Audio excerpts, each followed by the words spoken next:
He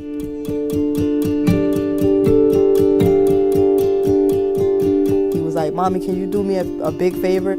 If somebody tries to fight you, can you walk away from it now and you get to keep everything that's important to you? And if you don't, if you fight them, everything that's important get taken away from you." Just a real nasty gang assault, 7-on-1. When we would have chose to call 911 instead of defending ourselves, one of us would be dead. And he pointed at my lower area and he said, "I want that." In the DA's version, he nearly said hi to the women as they walked by. He started calling us dyke bitches, "You lesbian bitches, I'll fuck you straight." Every time we tried to walk away, he kept on pursuing us and pursuing us. When I got sentenced, he said that he was sentencing me because I testified falsely. And my lawyer actually had to stand up and say, "Your Honor, she never testified." There is the historical emergence of self-defense within the context of movements for justice and for freedom. You either assent to the homophobia of everyday culture, or you figure out a way to speak out, to resist. I'm not pleading guilty. Let the people judge it. She told me that she's gonna be there for a little while, but she told me that to don't be sad because she's always there.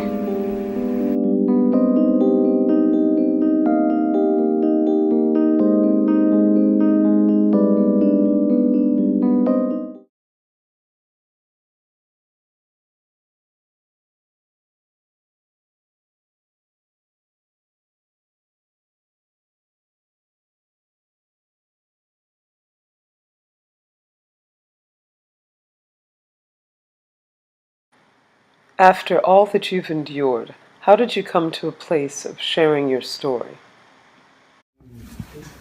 I think that was at the beginning, that was the main reason on why I decided that I wanted to share my story, because the picture that they painted of me was so completely wrong.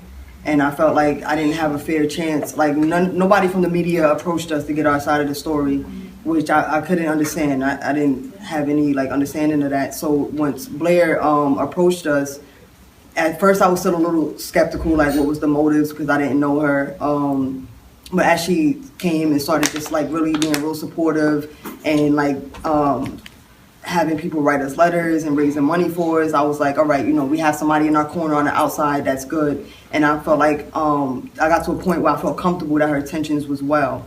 And that's when I agreed to actually, this was our chance. I was like, this is our chance to get our story out there, for people to get a chance to get to know us and see us for who we really are. Because what you see, that's what you get. That's exactly who we are when we're around each other. We're not a wolf pack. We're humans. We're regular people who go out and have regular fun, and we don't bother anybody, So I didn't want to allow that picture of us to just stand out there and not do anything about it.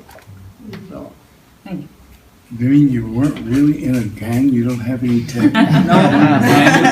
No gang affiliation. How did this affect your life? How has your life changed since this occurred? It changed in some positive ways and it changed in some negative ways. Before that, I really didn't know how fucked up the system was. At the beginning, I'm just like, yo, they got the footage. I mean, I'm pretty sure it's witnesses. We good. We getting out of here. He was dead wrong. We had the right to defend ourselves, and it completely went left on us, and it was just a shock. Oh, you fucking kidding me? So really made me angry with the system, and I just don't really trust the system at all. And I just feel like a lot of people that should have stood up, like Al Sharpton and Cory Booker and everything, that just kind of turned the eye on it and just didn't want to support us. I just feel like if they were saying it right here, I just be like, you know what, fuck you. No, you're not getting a poster. You know what I'm saying? It makes me angry with certain things like that. But I could say when I came home, I worked since I was 15 years old. I grew up in a kind of fucked up household. So I worked since I was 15. I've always been responsible, wild but responsible. And all of that was snatched away. My good resume, my good name, you know, everything. I had never been in trouble with the law, everything in a matter of this guy just like thinking that he could just catcall us in a negative way, just kind of just snatch everything away from me. 4 years away from my son, somebody who I felt like my son is never going to go through anything traumatic like I went through, and here he is going through it, you know. Even now, years later, I'm still on parole. You know, it's hard for me to find a job. It was we just moved into our new apartment after like 2 years of being in the shelter and 2 years of being in the transitional program with my son. You know what I'm saying? It's like we constantly apply for apartments, and my criminal background come up with no opportunity to explain myself or give them a breakdown of what happened. And once they see gang assault, it's like, oh no, we don't, you know, we don't want her with jobs, apartments, all of that. I still have to report to parole. I still have to get drug tested. I don't do drugs. It's just like constantly smacking in my face. Like it's like a conviction over and over and over and over again. In April, that'll be over. I'm done with parole. They don't own me anymore.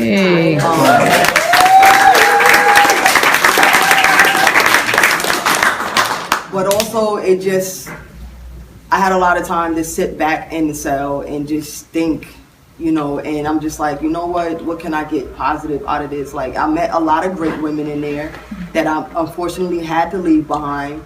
But I do know, and me and Patrice, we always talk about this, like we are their voice. Like we know what's going on. We know what's wrong in there. Like we need to figure out how we gonna fight for these women. You know what I'm saying? So it kind of helped me get on a path of becoming a social worker and becoming the voice of you know, my community and my people that's struggling. So I don't think I would have came to this conclusion had I not had injustice done. Like today, I know what it's like when injustice is done to me. You know what I'm saying? I just don't have to take it. Like if I come to a store and I feel like you didn't just treat me the way you just treated that straight person in front of me, I'm gonna say something about it. So like now I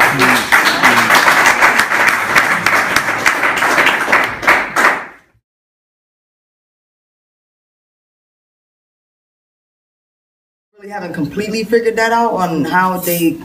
Usually it happens, the procedure is that if they can't find you, then they give emergency custody to the person that he's in their care of. But since I had a permanent address and I'm in a state facility, it was no reason why they shouldn't have been able to find me. But apparently his grandmother came up with all types of things and reasons on why she felt like she should have custody of him. So they granted her emergency custody. They granted her who? Emergency custody. Okay. Yeah. But that was complete. That was like snatched back right away when I came home. I have a quick question. My name is Tom Netzman. I work for TechSoup. All right. Somebody may be familiar of it. It's a nonprofit here in San Francisco.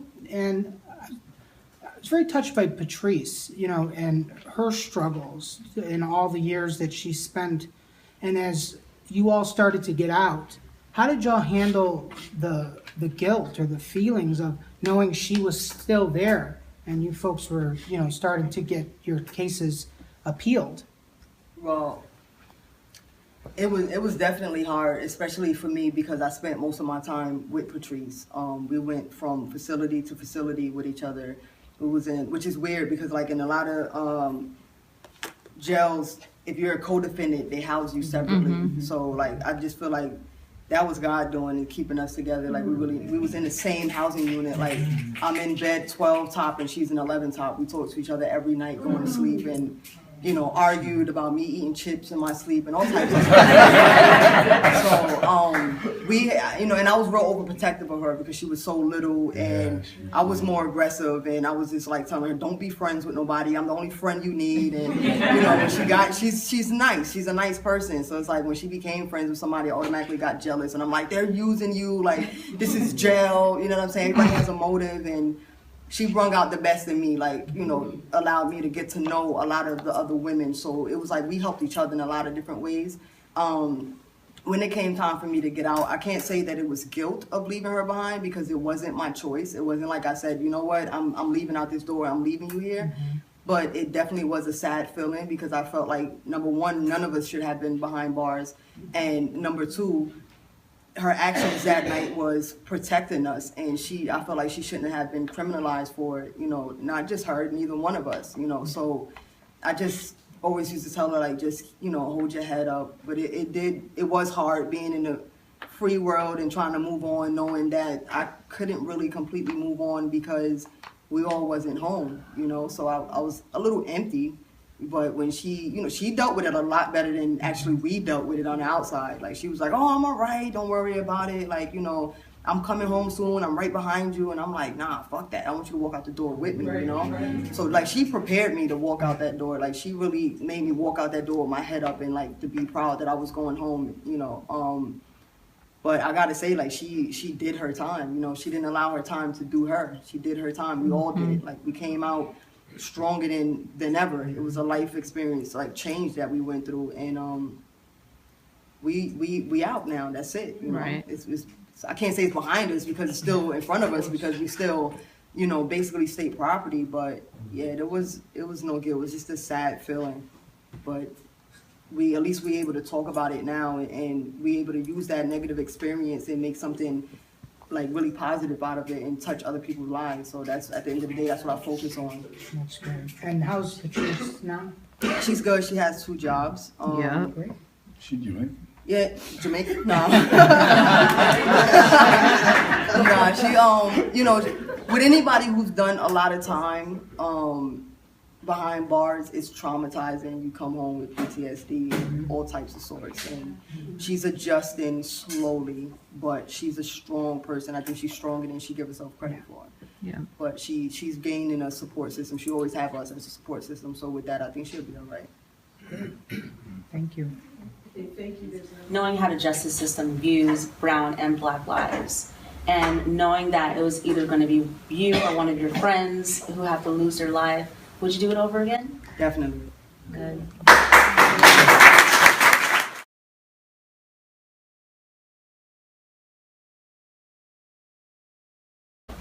Your life is definitely worth fighting for. A lot of people back down. Like I always say, like, even it being a gay female, lesbian woman, if I'm approached by somebody in an aggressive manner, like, I don't have to take that shit, point blank period. I don't have to take it. If I feel like you're threatening my life, it's mine or yours. You know what I'm saying? And the sad part is that if I choose that it's your life, I'm going to jail, regardless of the circumstances, regardless that you was just pointing a gun at me and I took it from you and shot you back with it in the midst of us struggling, I'm going to jail. They don't want to hear that. You know what I'm saying? But at the end of the day, I'm not just going to sit there and take it. Nobody should have to sit there and take it. You know what I'm saying? Once they see that we fighting back, they can't arrest us all. Sometimes it's just really worth it. Like, I can say now where I, where I'm at, it was worth it. I really don't have any regrets from that night. Like I said, I would do it all over again, without thinking twice. So, like, just fight for what you believe in, regardless of the consequences, regardless of jail time or whatever. Just fight for what you don't give in. Or once you give in, game over. That's it.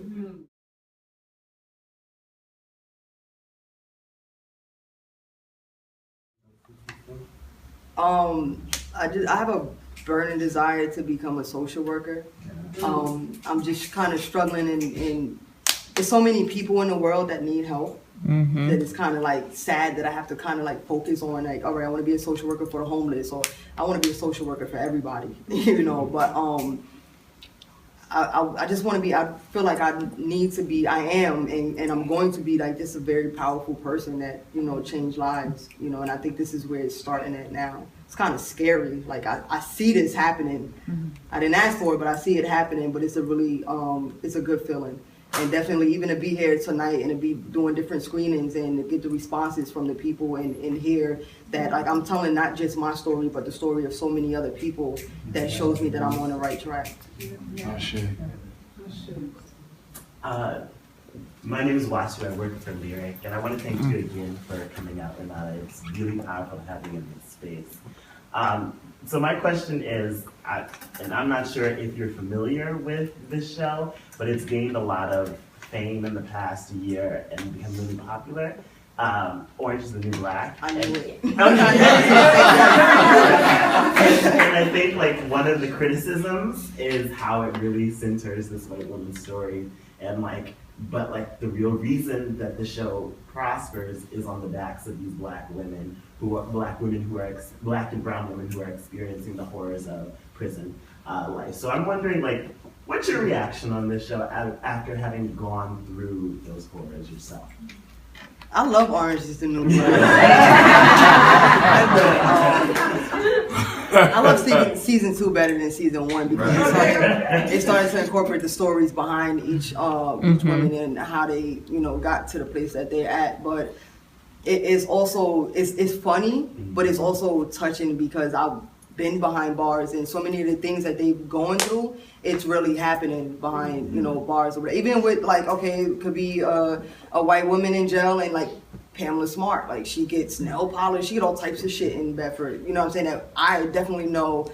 Not that I wear nail polish, or just clear, but I know that I can get that's really how it is. So I really think that it's accurate. They just kind of put a little comical twist on it, which it helps because I'm not watching it and like boo-hoo crying. I'm able to laugh, but it's like certain points I'm like, damn, I remember this one girl that actually went through something like that, or like Crazy Eyes. I remember this one girl who was actually like wild and crazy like her, and it's like I'm sitting there watching things that I've seen happen behind the state correctional facility, and I'm like, oh man, but when I was behind bars, we wasn't laughing at shit. I'm watching and laugh at it now, but I'm just, it's so real. I feel like it's really accurate. But for somebody who hasn't been behind bars, like they'll have different opinions about it, but from somebody who's coming, I'm like, they on point with it. I'm just glad they could add that twist to it so I can actually laugh about it now. Thank you. Is there one more question? I feel like there's one more. Everyone's good.